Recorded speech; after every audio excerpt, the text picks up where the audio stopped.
প্রত্যেকটা কথা লাউহে মাহফুজে লেখা আছে, এমনকি আপনার কার সাথে বিয়ে হবে সেটাও, কয়টা বাচ্চা কাচ্চা হবে সেটাও। তাই এত অস্থির হওয়ার দরকার নাই, রিজিকে যা আছে আসবে ইনশাল্লাহ। লেখা যদি হয়ে থাকে আসবে না, আসবে ইনশাল্লাহ, সবর।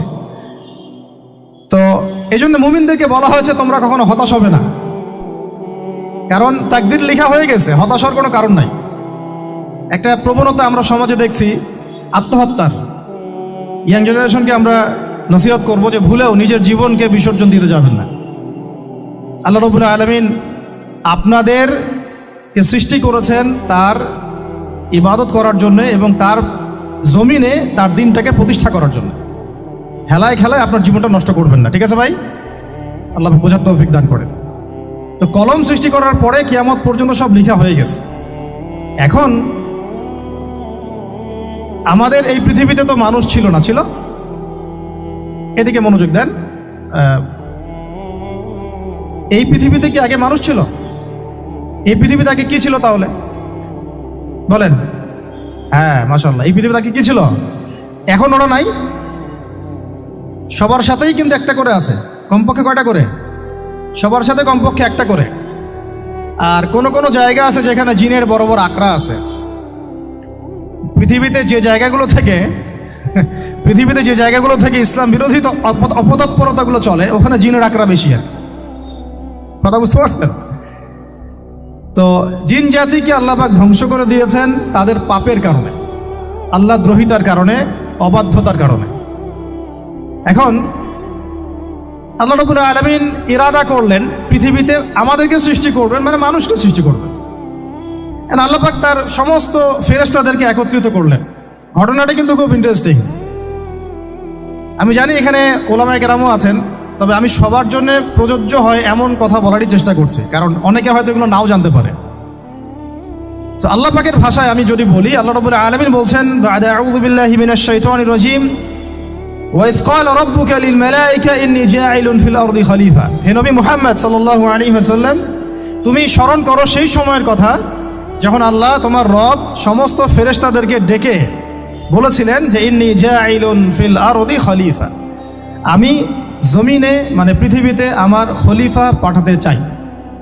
কি পাঠাতে চাই? আরো জোরে বলেন। আল্লাহ পাক বলেননি পৃথিবীতে মানুষ পাঠাতে চাই, পৃথিবীতে নতুন কোনো মাখলুক পাঠাতে চাই। আমাদেরকে আল্লাহ পাক সম্মানের শব্দে সম্মানিত করেছেন, বিশেষায়িত করেছেন। আমাদেরকে বলেছেন আমরা আল্লাহর খলিফা, আমরা আল্লাহর খলিফা। এখন আমরা আল্লাহর খলিফা, কিন্তু পৃথিবীতে মানুষ খিলাফা শব্দ সহ্য করতে পারে না। হ্যাঁ, কি অদ্ভুত না? এটা কোরআনের কি শেষের দিকে আছে না প্রথম দিকে আছে? সূরা বাকারার একদম শুরুর দিকে 3টা 4টা 5টা পৃষ্ঠা উল্টালে দেখবেন এই একটা আছে। কোরআন তাহলে শুরু থেকে কখনো খুলেও দেখেনি সে ব্যক্তি। প্রমাণ হলো এটা যে খুলেও দেখে না, অথবা দেখলেও সে এড়িয়ে গেছে।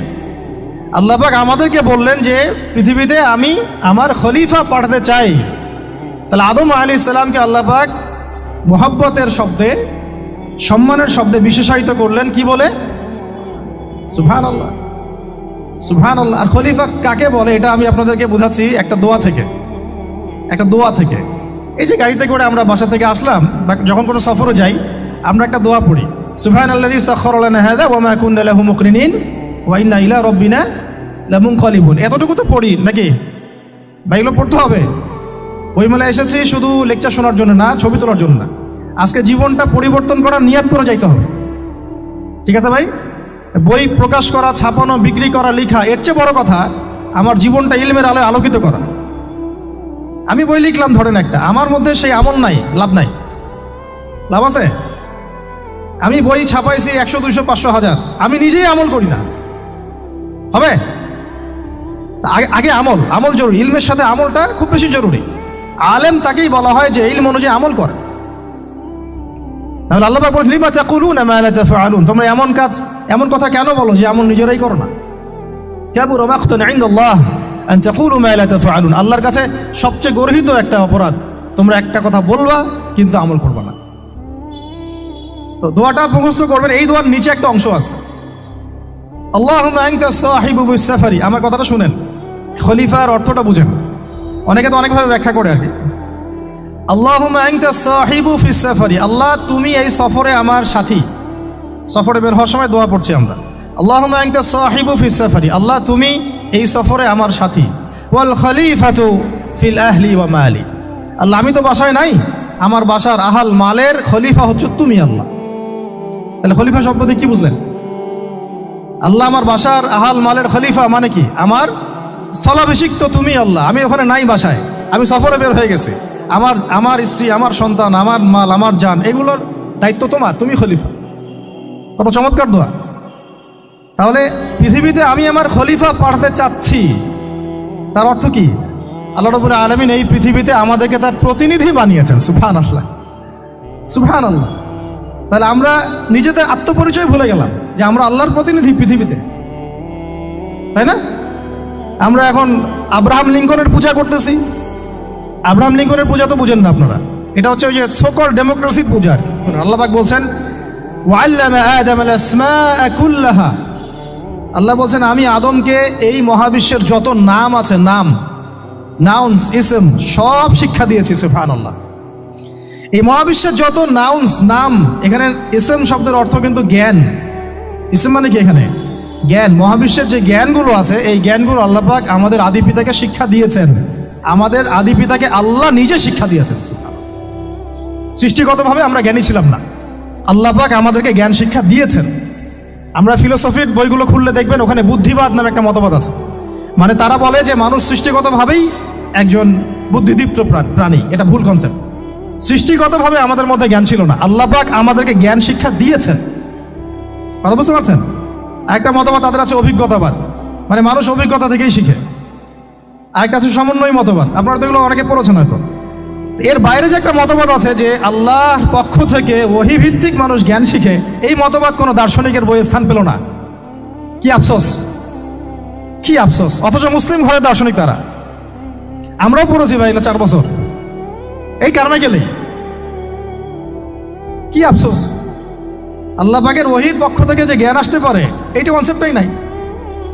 অথচ এখানে কোরআনে আল্লাহ পাক বলছেন ওয়াল্লামা আদামাল আসমাআ কুল্লাহা, আমি আল্লাহ আদমকে সমস্ত নাম শিক্ষা দিয়েছি। সুবহানাল্লাহ। এরপরে এই যে জ্ঞান আদম আলাইহিস সালামকে আল্লাহ পাক শিক্ষা দিলেন, এর ফলশ্রুতিতেই আল্লাহ পাক বললেন যে ওয়াইয কুলনা লিল মালাইকা উসজুদু লি আদম, হে ফেরেশতারা তোমরা এখন আদমকে সিজদা করো।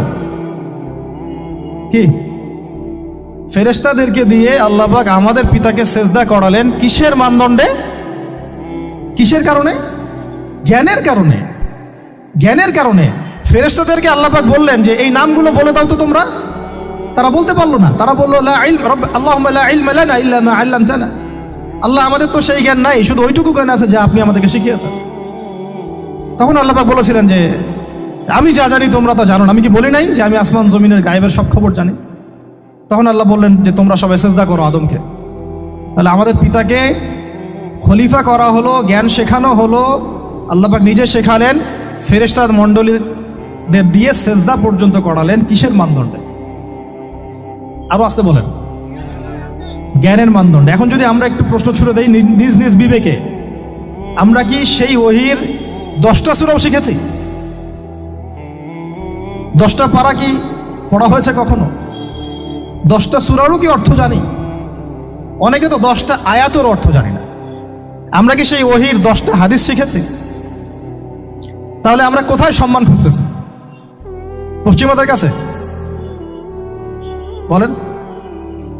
সত্যি সবচেয়ে আফসোস লাগে আমার একটা জিনিস, যে মুসলিমরা আমরা এখন আমাদের আত্মপরিচয় ভুলে যাচ্ছি, আর আল্লাহ পাক আমাদেরকে যেখানে সম্মান রেখেছেন ওইখানে সম্মান না খুঁজে আমরা অন্যের দাসত্বের সম্মান খুঁজতেছি। আল্লাহ আমাদেরকে বোঝার তৌফিক দান করেন। এটা অজ্ঞতার কারণে হচ্ছে। আমাদের কাজ তাদেরকে সচেতন করা বা তাদেরকে মেসেজ পৌঁছে দেয়া। আমরা উগ্র পন্থা অবলম্বন করব না, আমরা হিকমার সাথে প্রজ্ঞার সাথে মানুষকে বোঝানোর চেষ্টা করব। এগুলো বোঝানোর অংশ। এখন আচ্ছা, আরেকটা কথা আপনাদেরকে বলি, একটা কথা আমি মাঝখানে মিস হয়ে গেছে। এই যে আল্লাহ পাক আমাদেরকে খলিফা করে পাঠিয়েছেন, খলিফার কাজ কি? প্রশ্ন না? আমাদের কাজ কি তাহলে? এই কাজটা আল্লাহ পাক আবার ব্যাখ্যা করেছেন সূরা সদের মধ্যে। কোন সূরায়? সূরা সদ। সদ নামে একটা সূরা আছে, সূরা ইয়াসিনের আগে পড়ে পাবেন। তো এখানে আল্লাহ পাক আরো একজন নবীকে তার খলিফা বলেছেন, সেই নবীর নাম দাউদ আলাইহিস সালাম। কি নাম? আর দাউদ আলাইহিস সালাম কিন্তু এই জেরুজালেম থেকে, যেখানে এখন ওই জায়নিস্টরা বোম্বিং করে আর কি, নিরীহ মুসলিমদেরকে হত্যা করে বিগত 70 বছর থেকে, ওই জেরুজালেম থেকে কিন্তু দাউদ আলাইহিস সালাম বিশ্ব শাসন করেছিলেন। তার পরবর্তীতে তার সন্তান সুলাইমান আলাইহিস সালামও কিন্তু ওখান থেকেই বিশ্ব শাসন করেছিলেন। আর এখনকার বানু ইসরাইল দাবিদার এই জায়নিস্টরা, তারাও কিন্তু ওই ফিকিরই করছে, ওখান থেকে তারা বিশ্ব শাসন করতে চায় এবং তারা মনে করে তাদের একজন মাসিহ আসবে, সেই মাসিহ আসলে তারা বিশ্ব শাসন করবে। আমরা সেই মাসিহের নাম জানি মাসিহুদ দাজ্জাল। কি নাম? এই দাজ্জালকে ওরা ওদের সত্য মাসিহ মনে করে, আমরা জানি হচ্ছে মিথ্যা ভণ্ড প্রতারক মাসিহ, অথচ ওরা মনে করে এটা হচ্ছে সত্য মাসিহ। এই জায়গায় তারা ধোঁকা খাচ্ছে। অথচ সত্য মাসিহ হচ্ছেন ঈসা আলাইহিস সালাম, যিনি আবার শেষ জামানায় আসবেন এবং তার হাতেই এই মাসিহুদ দাজ্জাল মারা যাবে এবং তারপরে পুরো বিশ্বে আবার ওই খিলাফা কায়েম হবে। ওই যে খলিফা, ওটা সারা বিশ্বে কায়েম হবে, এই টাউন হলও বাদ যাবে না ইনশাআল্লাহ। এটা মানুষ মানতে চাচ্ছে না, কিন্তু মানুষ না মানলে কি, আল্লাহ পাকের নকশায় সব আঁকা আছে কখন কি হবে। কে কে কল্পনা করেছিল যে আজকে আপনারা বসে এখানে দিনের আলোচনা করবেন? হ্যাঁ, কল্পনা করা যায় তো? যে শব্দগুলো আপনারা বলছেন এগুলো বললেই তো নাই গায়েব, তো এখন বলছেন। কেউ কি কল্পনা করেছিল যে হঠাৎ করে এমন একটা সময় চলে আসতে পারে? কেউ কিন্তু কল্পনা করেনি, আল্লাহ পাকের নকশায় ছিল। এখানে আমাদের একটা আফসোসের কথা, এখানে মাস্টার মাইন্ড আল্লাহ রাব্বুল আলামিন। প্রকৃত মাস্টার মাইন্ড কে? আমরা ক্রেডিট নেওয়ার প্রতিযোগিতায় ব্যস্ত হয়ে আছি এখন, কার কত ক্রেডিট নেওয়া যায়। এখানে একক ক্রেডিট পাওয়ার যোগ্য কেউ না, সমস্ত ক্রেডিট কার? আল্লাহ রাব্বুল আলামিন। এটা আল্লাহর সাথে গাদ্দারি করতে যায় না, তাহলে ভুলে যান। কারণ আমি বারবার বলেছি আপনাদেরকে, কোরআন থেকে একটা শিক্ষা আমরা শিখেছি, একটা কম যখন মাজলুম থাকে, দুর্বল মাজলুম জুলুমের শিকার হচ্ছে, আল্লাহ পাক সেই কমটাকে বাঁচান, কোনো না কোনো একজন ত্রাণকর্তাকে পাঠান, কোনো একটা সূরতে আল্লাহ পাক সেই কমকে বাঁচায় দেন। আবার যদি এই নিয়ামতটা পাওয়ার পরে ওই কম আবার এই জুলুম শুরু করে, আবার আল্লাহ দ্রোহিতা শুরু করে, আল্লাহ পাক তার চেয়ে বড় জালেম চাপাই দিবে। কথা বুঝতে পারছেন? আল্লাহর সাথে গাদ্দারি করতে চাই না, আল্লাহ পাক আমাদেরকে বোঝার তৌফিক দান করেন। এখন খলিফার কাজটা কোথায় পাবেন? কোন সূরায় ভাই বলেন? সূরা সাদে আল্লাহ পাক দাউদ আলাইহিস সালামকে খলিফা সম্বোধন করে বলছেন, ইয়া দাউদ, কি চমৎকার আহ্বান, ইয়া দাউদ, হে দাউদ, ইন্না জাআলনাকা খলিফাতান ফিল আরদ। দেখো আমি আল্লাহ তোমাকে পৃথিবীতে খলিফা করেছি। কি করেছি? খলিফা করেছে। তোমার কাজ কি শোনো, ফাহকুম বাইনান নাসি বিল হক। বোঝার চেষ্টা করেন একজন খলিফার কাজ কি। খলিফা মানে আল্লাহর প্রতিনিধি, জমিনে যে দায়িত্বশীল, অন্য মানুষের উপরে যে দায়িত্বশীল, তার কাজ ফাহকুম বাইনান নাসি বিল হক, মানুষের মাঝে ন্যায় বিচার প্রতিষ্ঠা করবে, এটা তোমার কাজ। তাহলে এখন যারা আমরা এই জায়গায় আছি বা ভবিষ্যতে আসব, আরও কাল আগাতে থাকবে, সময় আগাতে থাকবে, নতুন নতুন নেতৃত্ব আসবে, সবার ফাংশন একটাই, ফাহকুম বাইনান নাসি বিল হক। আমাদের কাজ হবে মানুষের মাঝখানে কি করা?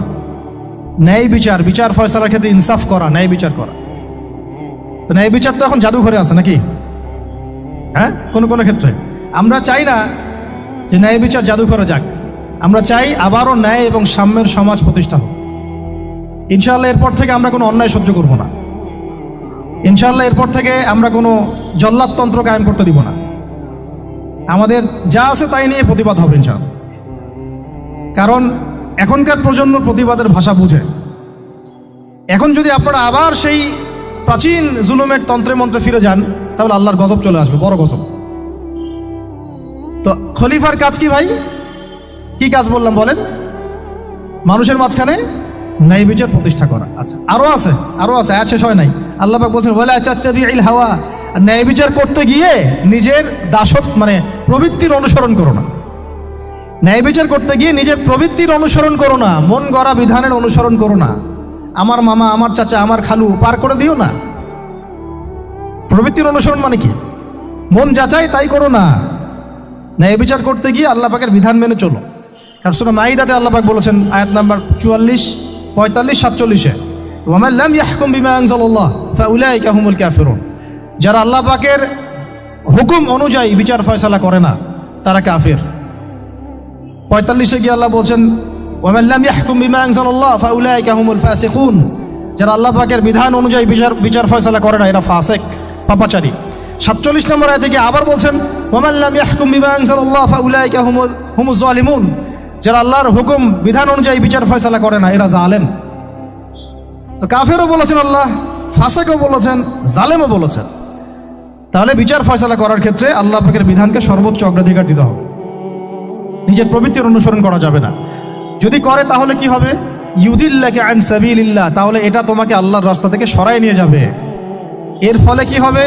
জেনে রাখো, ইন্নাল্লাযীনা ইউদিল্লুনা আন সাবিলিল্লাহ লাহুম আযাবুন শাদীদ বিমা নাসু ইয়াউমাল হিসাব। এটা পরে দেয়, নিশ্চয়ই যারা আল্লাহ পাকের সরল পথ থেকে বিচ্যুত হয়ে গেছে তাদের জন্যে কাল কিয়ামতের মাঠে আছে আযাবুন শাদীদ। আযাবুন শাদীদ মানে কঠিন কঠিন যন্ত্রণাদায়ক শাস্তি, এই কারণে যে তারা কিয়ামতের দিনটাকে ভুলে গিয়েছে। শাদীদ এর অর্থটা কি এটা বোঝার জন্য আপনাকে সূরা হাদীদ পড়তে হবে। কোন সূরা? আসলে কোরআনের আয়াতগুলো হচ্ছে আকাশের তারার মতো। তারা দেখবেন আকাশের, তারা দেখাও সুন্নত। ইসলাম তো রসকসহীন ধর্ম না রে ভাই, সবকিছুই আছে এখানে। আসলে আমরা জানি না বলে আমরা মনে করি যে এখানে কোনো বিনোদনই নাই, তাই না? এই গান বাজনা না করলে কি হয়, মন শান্তি হয়, এরকম একটা ভাব। যদি আপনি কোরআনের ভিতর ঢুকে যান, আপনার হৃদয়ে এমন নূর আসবে, এমন তৃপ্তি আসবে যে ওগুলো আপনার শুনতে ইচ্ছা করবে না, আপনি কান বন্ধ করে ফেলবেন, নিজেই বলতেই হবে না। এখন কিছু নতুন ইসলামিস্ট আসছে, তারা এগুলোকে ইসলামের অন্তর্ভুক্ত বলে মনে করার দাবি করতেছে যে এগুলো তো নিষেধ নাই, এগুলো তো নিষেধ করা হয় নাই। কতটুকু জানেন ইসলাম সম্পর্কে আপনি? না জেনে কেন কথা বলেন? নবী সাল্লাল্লাহু আলাইহি ওয়াসাল্লাম রাস্তা দিয়ে হাঁটছেন, ওই সময় তো অনেক পূজা অর্চনা ইত্যাদি হতো মক্কায়। তো এখানে ঢাক ঢোলের শব্দ আসছে, নবী সাল্লাল্লাহু আলাইহি ওয়াসাল্লাম নিজের 2 আঙ্গুল কানের মধ্যে ঢুকিয়ে দিলেন। দিয়ে পাশে একজন সাহাবী তাকে জিজ্ঞাসা করছেন হাঁটতে হাঁটতে হাঁটতে হাঁটতে, তুমি কি এখন আওয়াজ শুনতে পাচ্ছ? সাহাবী বলেন, না ইয়া রাসূলুল্লাহ, এখন আওয়াজ শুনতে পাচ্ছি না। তখন তিনি কান বের করলেন। এটা নবীর সুন্নত। আর আমরা নবীর সুন্নতকে উল্টাই দিছি কিভাবে দেখেন, আমাদের কানেই এখন ইয়ারফোন। উনি যেটা শুনে কান বন্ধ করতেন ওইটা আমরা কানে ঢুকায় রাখছি একেবারে। আল্লাহ আমাদেরকে বোঝার তৌফিক দান করেন। দেখেন, আমরা তো সবাই পাপী। আমার মনে হয় না আমরা কেউ নবী সাল্লাল্লাহু আলাইহি ওয়াসাল্লামের সুপারিশ ছাড়া পার পাবো, এমনটা মনে হয় না আমাদের। সবাই পাপী, আপনি আমি আমরা সবাই। তো যে নবীর সুপারিশ আমরা প্রত্যাশা করছি, সেই নবীর সুন্নতকে যদি এইভাবে অবজ্ঞা করতে থাকি তাহলে কি সুপারিশ পাবো ভাই? কি মনে হয় আপনাদের? অ্যাটলিস্ট সুন্নতকে তো সম্মান করতে হবে নাকি? আল্লাহ বোঝার তৌফিক দান করেন। আমি তাহলে যেটা বলছিলাম যে আল্লাহ পাকের বিধান অনুযায়ী বিচার ফয়সালা করতে হবে, এটা খলিফার কাজ। ন্যায় বিচার করতে হবে মানুষের মাঝখানে, এবং নিজের প্রবৃত্তির অনুসরণ করা যাবে না, তাহলে আল্লাহর পথ থেকে দূরে সরাই দিবে। এখানেই বললাম শাদীদ বুঝতে গেলে আপনাকে কোন সূরা পড়তে হবে? সূরা হাদীদ। আকাশের তারার কথা কেন বললাম? যে আকাশের তারাগুলো যদি মেলাতে পারেন দেখবেন বিভিন্ন শেপ তৈরি হয়। প্রত্যেকটা তারার অবস্থানের গাণিতিক একটা ব্যাখ্যা আছে। যারা অ্যাস্ট্রোনমি নিয়ে পড়াশোনা করেন তারা জানেন, এগুলা সবাই জানবেন না। প্রত্যেকটা তারাকে আল্লাহ পাক এত সূক্ষ্মভাবে স্থাপন করেছেন যে যদি সামান্য একটু ডানে বামে এগুলো সরে যায়, মহাবিশ্বের এই স্থিতিশীলতা নষ্ট হয়ে যাবে। এবং এটার কসমও আল্লাহ পাক কোরআনে করেছেন সূরা ওয়াকিয়ার মধ্যে। কোন সূরা? সূরা ওয়াকিয়াতে আল্লাহ পাক বলেছেন, ফালা উকসিমু বিমাওয়াকিইন নুজুম, আমি তারার অবস্থান স্থলের স্থিতির কসম করে বলছি। আল্লাহ পাক এর কসম করেছেন। কত গুরুত্বপূর্ণ জিনিস, ঠিক আছে? তো পরেরগুলো বললাম না। সূরা হাদীদ কেন পড়বেন? সূরা হাদীদ আল্লাহ পাক বলেছেন যে ওয়ানজালনাল হাদীদা ফীহি বাসুন শাদীদ। এই যে শাদীদ বুঝাতে গিয়ে হাদীদে আসছে। আল্লাহ পাক বলছেন যে আমি আল্লাহ পৃথিবীতে আসমান থেকে লোহা নাজিল করেছি। অবাক করার বিষয় না? লোহার খনি খুঁজতেছেন আপনারা মাটির নিচে, তাই না? আল্লাহ পাক বলছেন আমি লোহা নাজিল করেছি। আনজালনা, ঠিক যেমন ইন্না আনজালনাহু ফী লাইলাতুল কদর, আমি লাইলাতুল কদরে কোরআন নাজিল করেছি, আসমান থেকে নাজিল হয়েছে, তাই না? এরকমই ওয়ানজালনাল হাদীদা, আমি হাদীদ লোহা নাজিল করেছি। ফীহি বাসুন শাদীদ, যে লোহার মধ্যে আছে কঠিন শক্তি আছে না? আয়রন যে অণু পরমাণুগুলো, এগুলোর শক্তি সবচেয়ে বেশি না? কেমিস্ট্রিতে আপনারা পড়েছেন। তাহলে এখন আল্লাহ পাক বলছেন কিয়ামতের দিন তাদের জন্য আযাবুন শাদীদ, যারা আল্লাহ পাকের খলিফার দায়িত্ব পালন করবে না। যারা খলিফার দায়িত্ব পেয়েও ন্যায় বিচার করবে না, ইনসাফ করবে না, প্রবৃত্তির অনুসরণ করবে, ঠিক আছে, আল্লাহর পথ থেকে বিচ্যুত হয়ে যাবে, তাদের জন্য কিয়ামতের মাঠে এই শাস্তি আছে। তাহলে আমরা কি খলিফা শব্দ বুঝতে পারলাম? আমাদের পিতা যে খলিফা, এটা কি বুঝতে পারলাম? তাহলে এখন বলেন তো, প্রত্যেক নবী কি আল্লাহর খলিফা ছিলেন না? ছিলেন কি না? প্রত্যেক নবী কি আল্লাহর বিধান দিয়ে বিচার ফয়সালা করেন নাই? মানুষের মাঝখানে ইনসাফ করেন নাই? ন্যায় বিচার প্রতিষ্ঠা করেন নাই? এরপরে সাহাবায়ে কেরামের যুগে তারা কি ন্যায় বিচার প্রতিষ্ঠা করেন নাই? তাহলে হঠাৎ করে কি হলো বিশ্ববাসীর মধ্যে যে একেবারে কোরআন হাদিস এর মৌলিক বিষয়গুলো এগুলো সব পাশ কাটিয়ে আমরা মানব রচিত বিধানগুলোর দিকে চলে গেলাম? রহস্যজনক না বিষয়টা? এটা হচ্ছে দাজ্জালীয় একটা শাসন আসতেছে সামনে। দাজ্জাল নিজেকে খোদা বলে দাবি করবে, সে সমস্ত মানব জাতিকে বুঝাবে যে সেই খোদা, নাউযুবিল্লাহ। সে অনেক ভেলকি দেখাবে, মানুষকে তার দিকে টেনে নিয়ে আসবে। এমনকি সে এক হাতে জান্নাত এক হাতে জাহান্নাম নিয়ে ঘুরবে। নবীজি বলেছেন, যে তার জান্নাতে প্রবেশ করবে ওটাই তার জাহান্নাম, আর যে তার জাহান্নামে প্রবেশ করবে সেটাই হচ্ছে জান্নাত। তাহলে পুরো বিশ্ববাসীকে আল্লাহ থেকে দূরে সরিয়ে একটা গডলেস ওয়ার্ল্ডে রূপান্তরিত করার একটা তৎপরতা চলছে, লক্ষ্য করতেছেন না? এটা মূলত আপকামিং যে দাজ্জালীয় সভ্যতার ভবিষ্যৎবাণী নবীজি করেছেন, এই দিকেই ওয়ার্ল্ড যাচ্ছে আস্তে আস্তে আস্তে আস্তে ওই দিকে যাচ্ছে। তবে নবীজি এটাও বলেছেন সাল্লাল্লাহু আলাইহি ওয়াসাল্লাম যে আমার উম্মতের মধ্যে একটা তয়ফা, একটা দল, কিছু মানুষ সবসময় হকের উপর অটল থাকবে ইনশাআল্লাহ, কিন্তু তাদের সংখ্যা হবে খুব কম। এখন আমাকে আপনারাই বলেন যে ওই হকের উপর অটল থাকতে হলে আমার সেই জ্ঞান লাগবে কি লাগবে না? বলেন। যেই জ্ঞান আমাদের পিতাকে শেখানো হয়েছে, দেখবেন প্রত্যেকটা মানুষের মধ্যে কিছু প্রতিভা আছে, সৃজনশীলতা আছে, আছে না? একটা বুদ্ধিদীপ্ত একটা তাড়না মানুষের ভিতরে কাজ করে। এটা কোত্থেকে আসছে জানেন? আমাদের পিতার ডিএনএ থেকে আসছে। আমাদের পিতার ডিএনএ থেকে। আমরা কিন্তু সবাই তার সন্তান। এরপরে পৃথিবীতে মানুষ পাপাচারে যখন লিপ্ত হলো প্রচণ্ড রকম, তখন নূহ আলাইহিস সালামকে আল্লাহ পাক পাঠান এবং তিনি প্রায় 950 বছর দাওয়াতের কাজ করলেন। 40টা বা 80টা পরিবার ইসলাম কবুল করলো। তখন আল্লাহ পাক এই মুমিনদেরকে বাদ দিয়ে সবাইকে গারদ করে দিলেন, ধ্বংস করে দিলেন। মানে আমরা যারা পৃথিবীতে এখন বেঁচে আছি, যে আপনি আমি, আপনাদের নাম আমি জানি না, আমরা যারা বেঁচে আছি, আমরা কিন্তু কোনো না কোনোভাবে ওই 40 বা 80 পরিবারের সন্তান। আমরা আত্মীয়, কিন্তু আমরা সবাই কিন্তু আত্মীয়, জানেন? 40টা বা 80টা পরিবার বাদ দিয়ে বাকি সব মানুষকে আল্লাহ পাক ধ্বংস করে দিয়েছিলেন নূহ আলাইহিস সালামের মহাপ্লাবনে। ঘটনা জানেন না? 40 বা 80টা পরিবারকে বাদ দিয়ে বাকি সবাইকে আল্লাহ পাক ধ্বংস করেছেন ওই মহাপ্লাবনে। তাহলে এখন এই বিশ্বে যত মানুষ আছে তারা কয়টা পরিবারের সন্তান? ওই 40-80। আমরা কোনো না কোনোভাবে একে অপরের আত্মীয় হই। মুসলিম অমুসলিম সবাই, মুসলিম অমুসলিম সবাই। আমরা যে অসাম্প্রদায়িকতার কথা বলি না, এই শব্দটাকে ভালো অর্থে নেওয়া যায়। কি অর্থে? অন্যান্য ধর্মাবলম্বী মানুষ যারা, তারা তাদের ধর্ম স্বাধীনভাবে পালন করবে, কোনো সমস্যা নেই। আমরা তাদের এই কাজে বাধা দিতে যাব না। একইভাবে আমরা আমাদের ধর্ম স্বাধীনভাবে পালন করব, তারা এখানে কোনো বাধা দিতে পারবে না। সিম্পল। তারা তাদের উৎসব তাদের মতো পালন করবে, আমরা আমাদের উৎসব আমাদের মতো পালন করব। না আমি মূর্তি পাহারা দিতে যাব, আর না আমি মূর্তি ভাঙতে যাব। সিম্পল। আমি পাহারাও দিতে যাব না, ভাঙতেও যাব। সিম্পল। আমরা কি কুরবানিতে তাদেরকে বলতে পারবো ভাই আসেন আমার বাসায় দাওয়াত খান? এটা হয় কখনো? লাকুম দীনুকুম ওয়ালিয়া দিন। আপনাদের দিন আপনাদের, আমাদের দিন আমার। সিম্পল। এই অর্থে ঠিক আছে, কিন্তু সব ধর্ম মিলে যে নতুন ধর্ম বানানোর চেষ্টা করা হচ্ছে বাংলাদেশে, এটা ঠিক নাই। এটা শুভঙ্করের ফাঁকি। সব ধর্ম মিলে নতুন ধর্ম করার কোনো সুযোগ নাই। আমরা সবাই এক পরিবারের সন্তান। এখন আমাকে বলেন, নূহ আলাইহিস সালামের একটা ছেলে ছিল, নাম জানেন? কি নাম বলেন? কি না? না, মাশাআল্লাহ। কয় ছেলে ছিল তার? হ্যাঁ, না, মূলত 4জন সন্তান থেকে বড় বড় 4টা গোত্র সৃষ্টি হয়েছে। শাম এক সন্তানের নাম কি? এটাকে কেন্দ্র করে এই যে সিরিয়ান কন্টিনেন্টে, পুরো প্যালেস্টাইন, সিরিয়ান, অ্যারাবিয়ান কন্টিনেন্টে যত মানুষ, তার বংশধর। ঠিক আছে? হাম, একটা সন্তানের নাম হাম।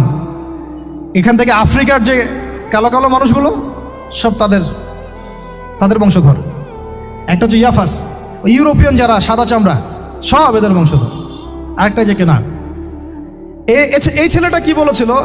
বাবা ডাকছে, নৌকায় আসো তাড়াতাড়ি। নৌকায় আসো তাড়াতাড়ি, না হলে আজকে আল্লাহ পাক আযাব দিয়ে ধ্বংস করে দিবেন। সে নবীর সন্তান হওয়ার পরেও আল্লাহ প্রদত্ত ওহীর জ্ঞানকে মূল্যায়ন না করার কারণে ধ্বংস হয়ে গেল। আর ওই 40টা বা 80টা পরিবার নাজাত পেল কিভাবে? আল্লাহর পক্ষ থেকে নাজিলকৃত ওহীর জ্ঞানকে প্রাধান্য দিয়ে আনুগত্য করে। তাহলে কোন জ্ঞানকে আমরা প্রাধান্য দিব ভাই? আমি বলছি না যে আমরা দুনিয়াবি জ্ঞানগুলোকে শিখবো না, ওই প্রসঙ্গে আমি একটু পরে আসছি যে আমরা শিখবো এবং কিভাবে শিখবো, কতটুকু শিখবো। আগে এই অংশটুকু শেষ করি। ঠিক একইভাবে আপনারা কি আদ জাতির নাম জানেন? আদ, সামুদ।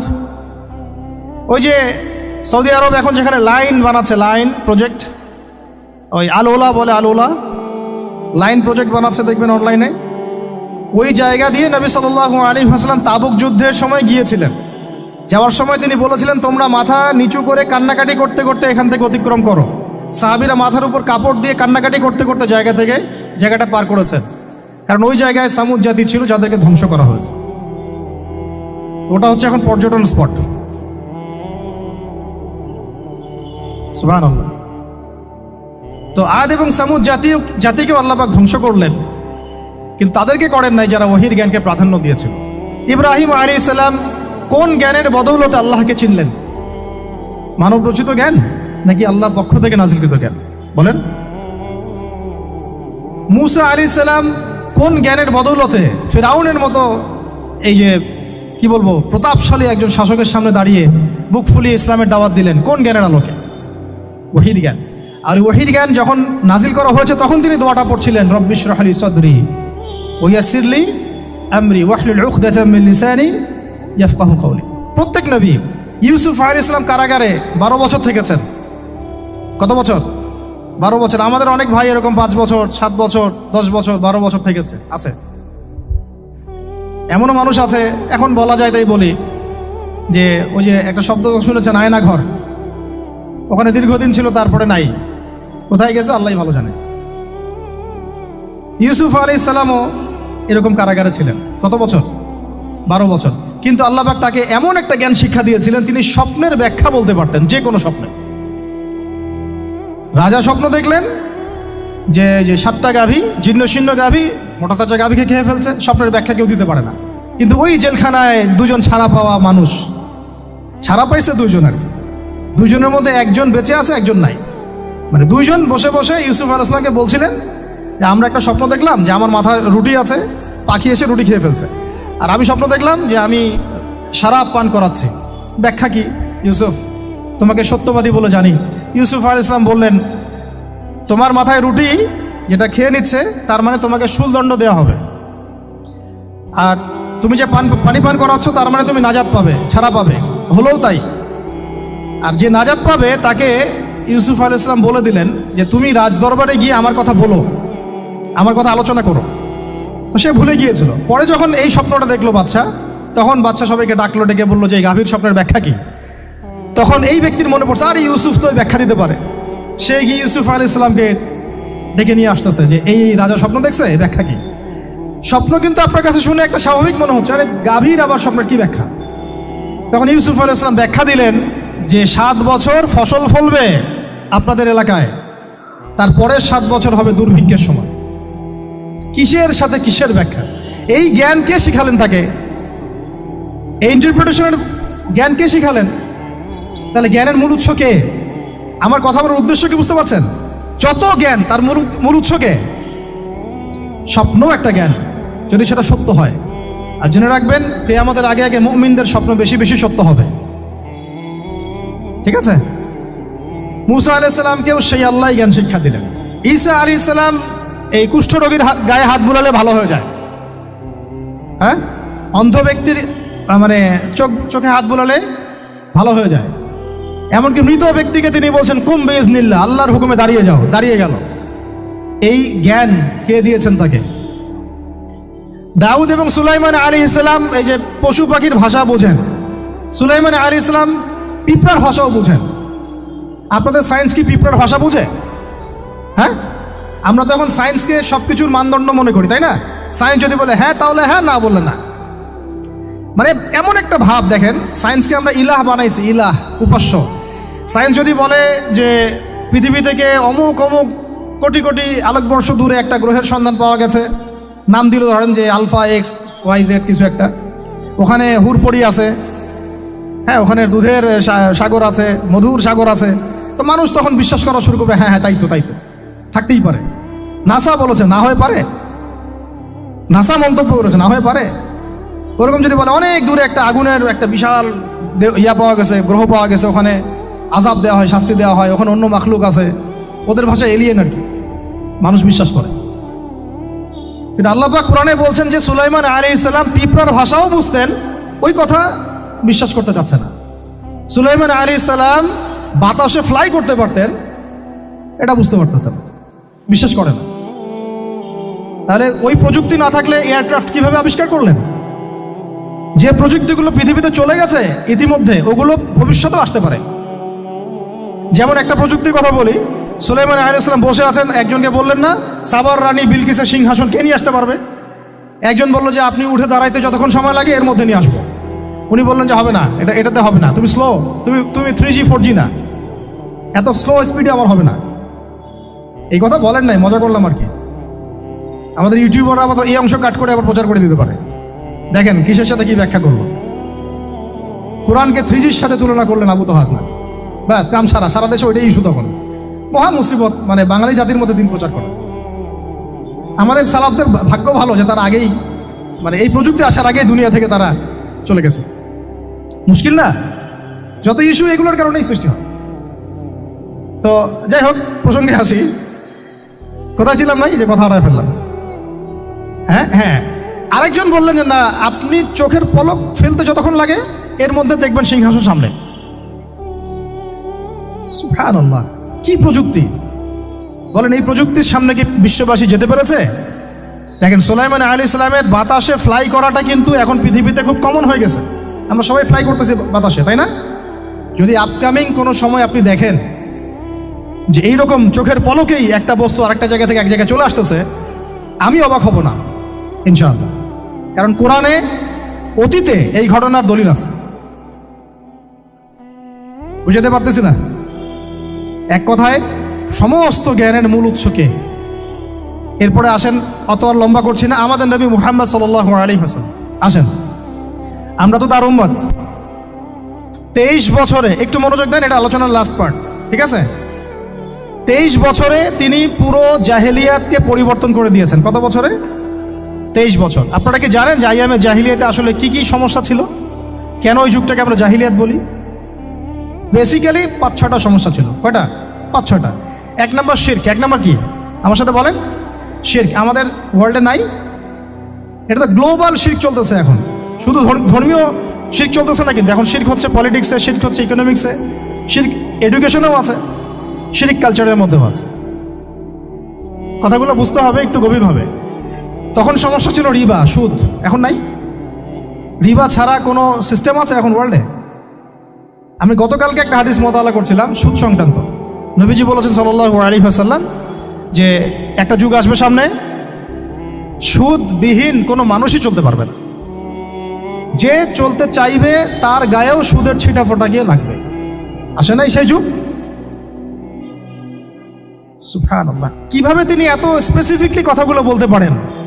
নিশ্চয়ই তিনি এমন একজন সত্তার কাছ থেকে জ্ঞান পেয়েছেন যিনি সব জানেন, অতীত বর্তমান ভবিষ্যৎ, তাই না? এমনকি নবীজি বলেছেন ইমামুল মাহদির সময় যে 10 জন ঘোড়সাওয়ার বের হবে এবং তারা গিয়ে খোঁজ নিতে যাবে যে দাজ্জাল বের হয়েছে কিনা। নবীজি বলছেন আমি সেই 10 জনের নামও জানি, তাদের বাবার নামও জানি। সুবহানাল্লাহ, সুবহানাল্লাহ।